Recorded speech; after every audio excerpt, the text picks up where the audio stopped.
The amount of times I've seen people make these mistakes navigating the OSU client is actually through the roof. It's like, it's through the moon. It's like to the moon and back and then to the moon again. So I figured I would share these OSU secrets with you guys, these forbidden techniques for navigating the song list. So the first thing is that a lot of people use this method of sorting their song list where they're grouped by difficulty and also sorting by difficulty. But the main problem is, let's say I'm looking for this map humanly.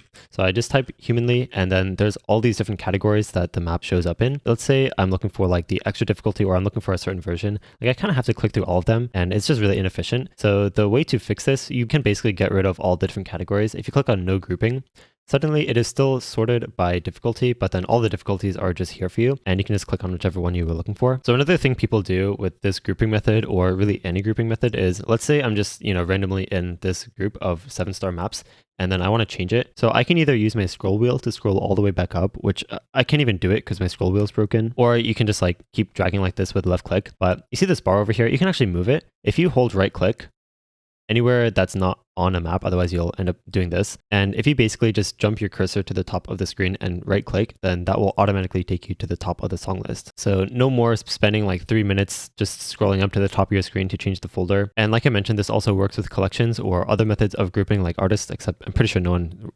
So yeah, basically you can sort by difficulty without also grouping by difficulty. And then also you can use right click to scroll around in the song list a lot faster. So one more thing, and this is super common. So, you've taken my advice and you use the no grouping method when you're sorted by difficulty. But now let's say you're on this map, like, I don't know, Zutomayo, and you're like, okay, I want to play the lower difficulty, or let me see if there's any other difficulties. So you just scroll through and you are basically sifting through all of these maps just to find one that's on the same map set. But instead what you can do, you can sort by basically anything else and it will group the entire map by the map set. So you can see all the maps in the same map set are here together. Personally, sorting by artist is what I usually do. And then if I want to switch to sorting by difficulty, I can drop this down and then click difficulty. But the faster way and the way that I do it is I just click difficulty and then I go back to no grouping. And this prevents me from needing to wait for this drop down to load and all that stuff. But yeah, I've seen way too many people make these mistakes, so I figured I would bestow this secret OSU knowledge onto you guys. But yeah, that's it.